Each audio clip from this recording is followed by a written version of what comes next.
What's going on, everybody? I'm Primalliquid, and welcome to part number 52 of my Final Fantasy VII New Threat mod playthrough. Now guys, fair warning, this is actually going to be the last part in New Threat, because we are going to be doing the super secret mega optional ultimate boss that has been added into the mod.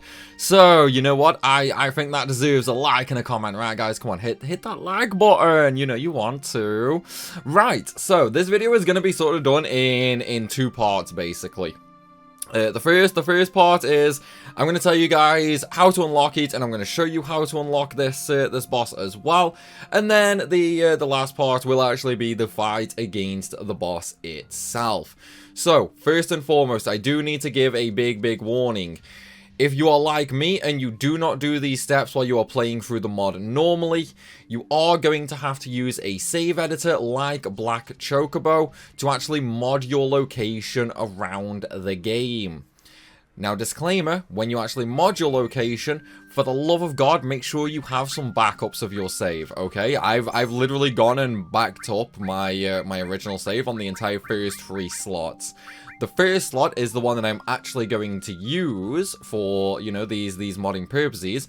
But yes, make sure you back up your save, because whenever you edit a save, you run the risk of corruption. So very important that you back up here. Okay, so in order to actually do this, you are going to need 5 items, okay? The first one you are going to need is a Hero Drink 2. Once you have the Hero Drink 2, you are good to go for one of the mobs. If you don't know where to get the Hero Drink 2, I can't actually remember actually. I think it was one of the chests. I'm fairly sure it was one of the chests for sure. We are also going to need a Mute Mask. Other than that, we are going to need the Dazers, a Vaccine, and a Black Veil. Okay, you need one of each of these items. You only need one of each, but do be warned that some of these are, you know, only available in limited capacity throughout the game. So make sure you don't use these, otherwise you are screwed, basically. So, once we've done that, as you can see, I am in the Coral Prison area. That's because I've modded myself into this area.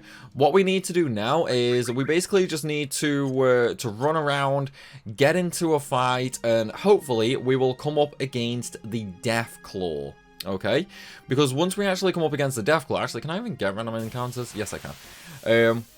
Once we come up against the Deathclaw, what we need to do is actually use the Mute Mask on him.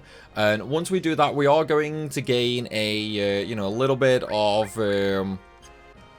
dialogue from the Deathclaw, and that will basically be how you know it's worked. So what we're going to do right now is we're just going to cut ahead to when I actually get the Deathclaw, and then we'll continue on from there. Okay, so right here we have a Deathclaw. So what I'm going to do is I'm just going to select the Mute Mask, and we're going to throw it at Deathclaw. It doesn't matter which one of the two we throw it at, as long as we actually hit one of them with it. And there you go, we've got the text. Here's some advice.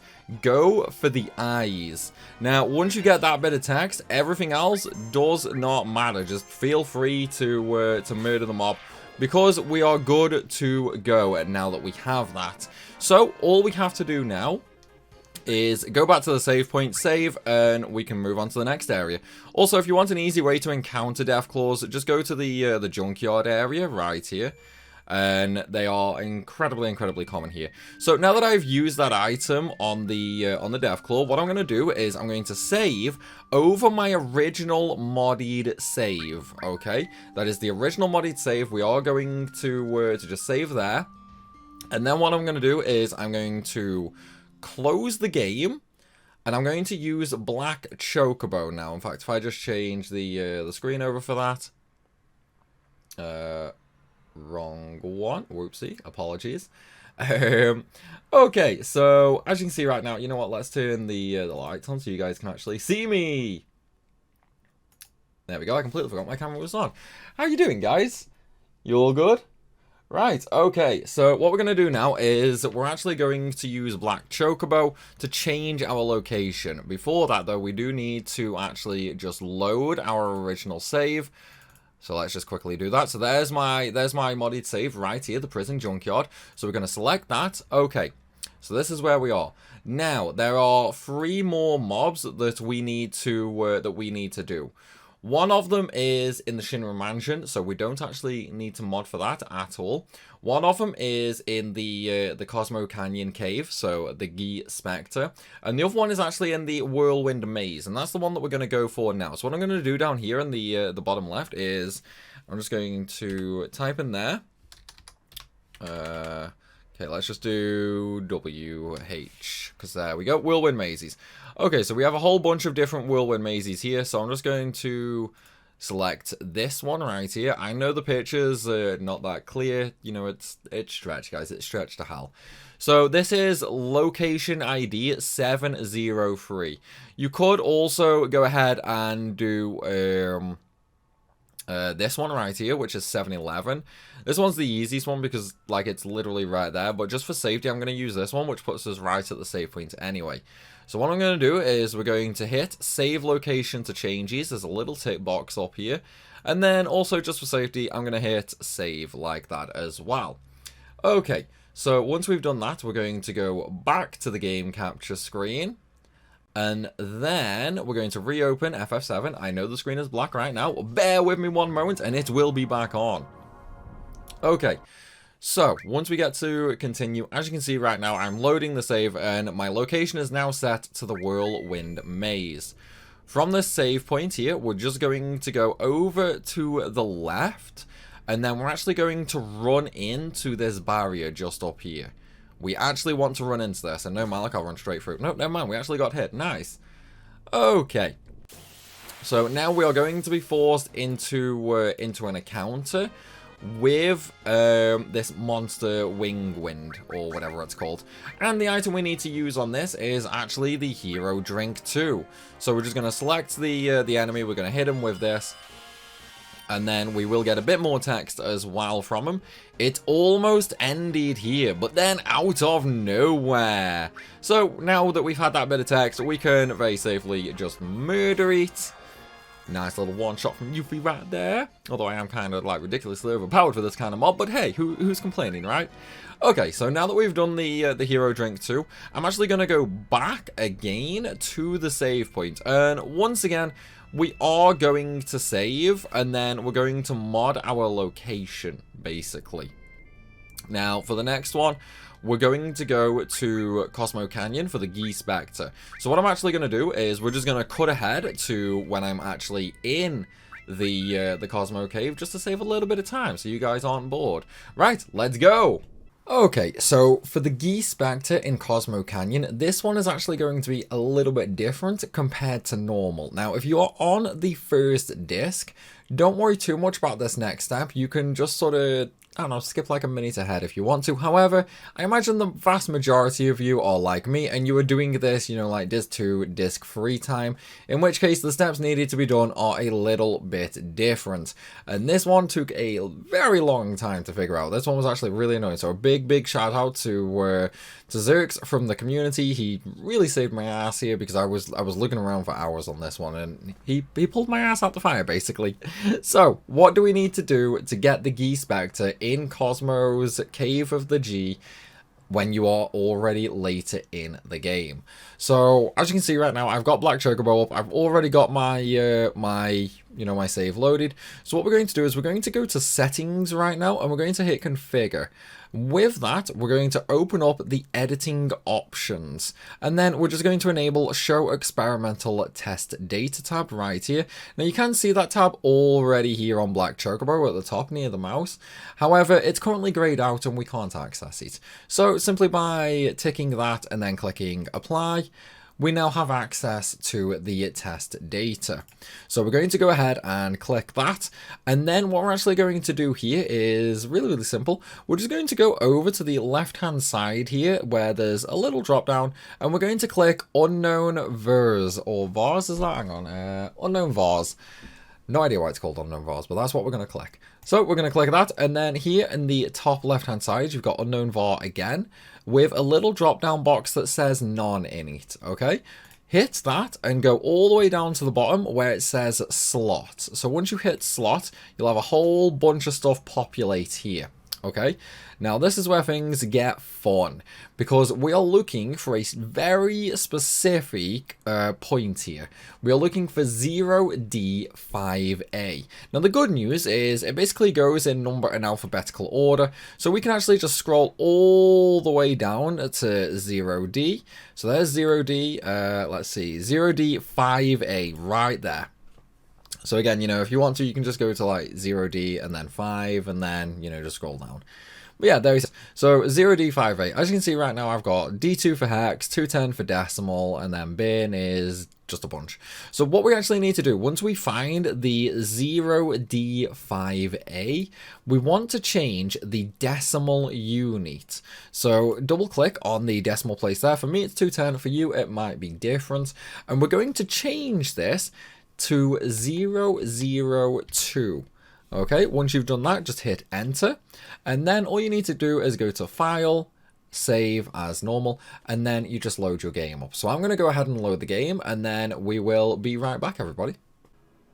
Okay, so I'm in the Cave of the Gi now after enabling that 002 little decimal change, and the reason we had to change that is basically it resets the values in these caves. So what we're going to do now is we're going to go over to the far right hand cave right here, and we're just going to go in, and it'll ask us if we want to break open the rock. We want to break it open, and remember, if you are still on disc 1, you can do this normally. However, just remember the Gi Spectres do disappear later. So, once we break the rock, we end up in a fight with the Gi Spectres, and all we're going to do now is we're going to take the black veil from the inventory and throw it on any of them. Once that's done, once again, we will get a third bit of text, which is beyond the veil. There's a time and a place for that. And with that, we are now completely done with the Gi Spectre, which does of course mean we can move on to the very last one, which is actually a really simple one. It is the Dorky face in Shinra Mansion. However, before we do that, I actually need to now go and fix my my save so I can actually, you know, explore again. How do we do that after all of this editing? Really, really simple, actually. So what we're going to do now is I'm actually just going to run back to the very start of the cave, and we're just going to climb out of, you know, the Cave of the Gi very normally, and then I'm going to go and save down at the local save point, because obviously we did just use the black veil on the Gi Spectre, so we do need to save. I mean, I suppose realistically, you know, if you have maybe cheat engine or something like that, you could probably enable the save command just here in general. I don't use cheat engine, so we're just going to run out to the save point. Like, either way is perfectly fine. We're going to go back down to the weapons vendor where the turtle flyer is located for that save point, and then it's just a case of changing our location again, basically. Well, when the save point actually lets me save, anyway. There we go. So we're going to save this again. It's just going to be over my normal slot, the one that I've modded, so that's saved. And with that, we can now go back to Black Chocobo. And so, let's do that, shall we? Okay, so we're back on Black Chocobo now, and as you can see, like, we're still on this hexadecimal bit. That doesn't matter at all. So I'm just going to hit Party, File, Open, and then we're going to reopen my my save, because obviously I did just save in-game, so we do have to reload it, just so we get an updated one. So we're going to do that, and it is, of course, slot number 1. Now, right now, I am in Cosmo Canyon, which means I'm essentially trapped there because of where my gold chocobo and my airship are located. So, what I'm going to do now is we're going to go to location, and we're just going to change our location. Now, right now, this is where we are. We're in Cosmo Canyon, yeah? However, all I have to do is let's just remove that from the very bottom, because where I left my chocobo and my airship is actually the Gongaga area, which is right here next to the weaponsmith. So all I'm going to do now with this is I'm going to double tick the save location changes. So right now my cloud will teleport to Gongaga area, and then once again we're just going to hit file and save.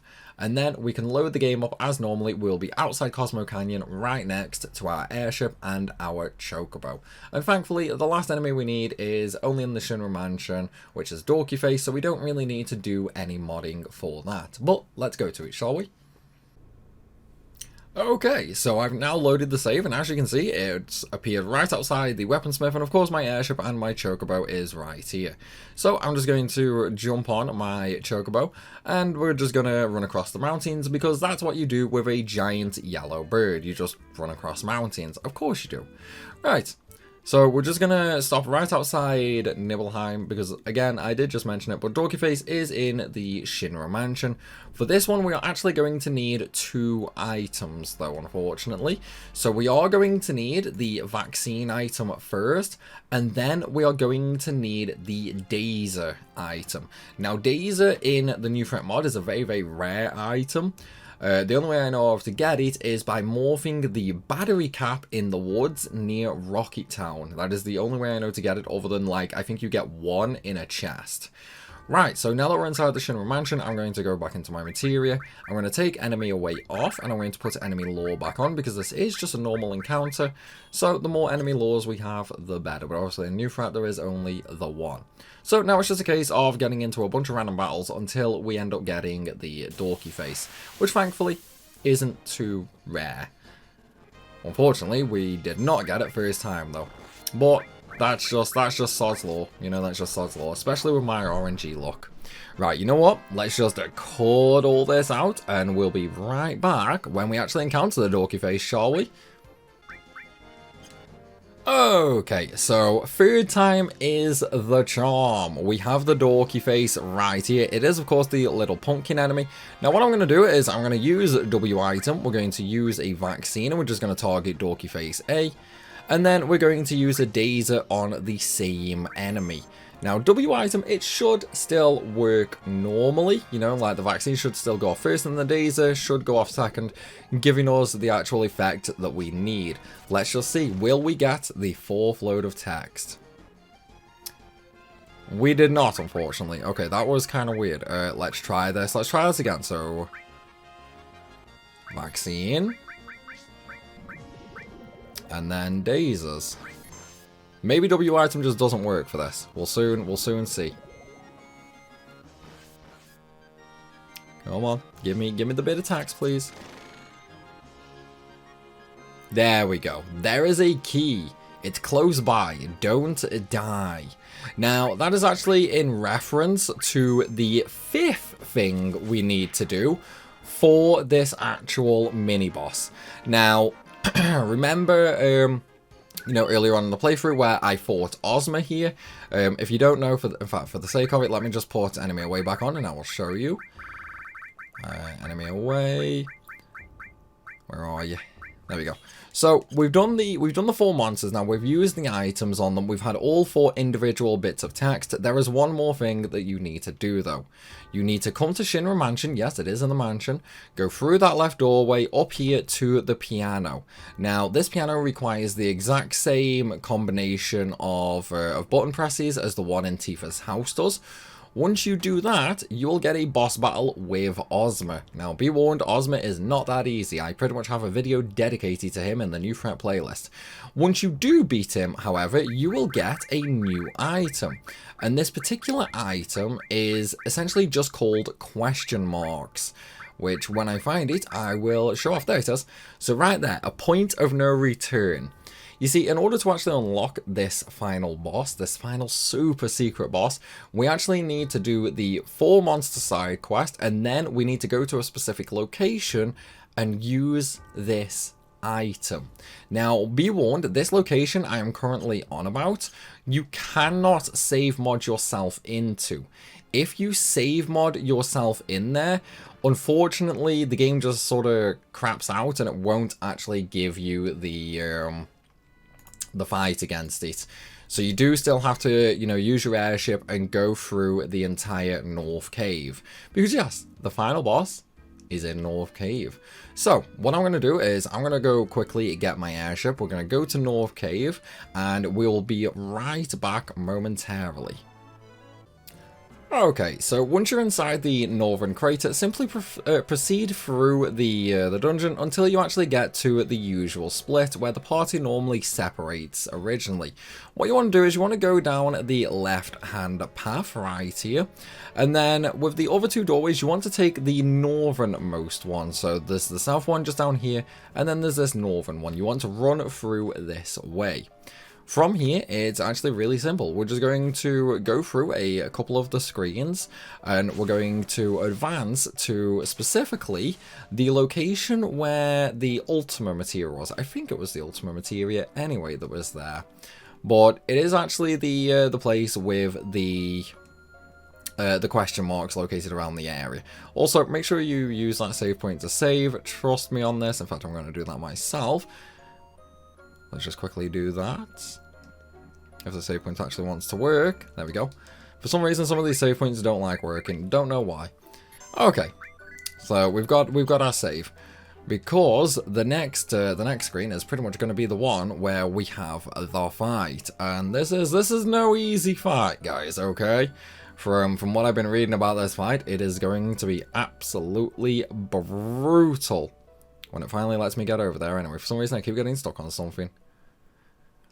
Right, okay, so as you can see, we do have the awesome music playing in the background. And of course, the little save icons are now active. They are no longer just black and motionless.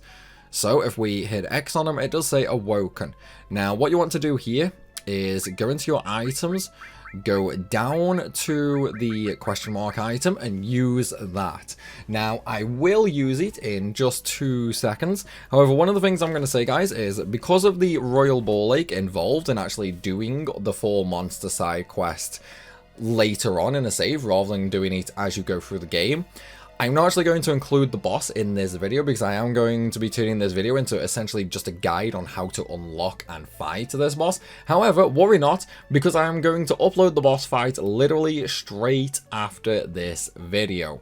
So if you want to watch the boss, no problem, you can. The video is on the channel, it's in the playlist, or if you're, a subscriber, then chances are it's literally right after this one in the sub feed.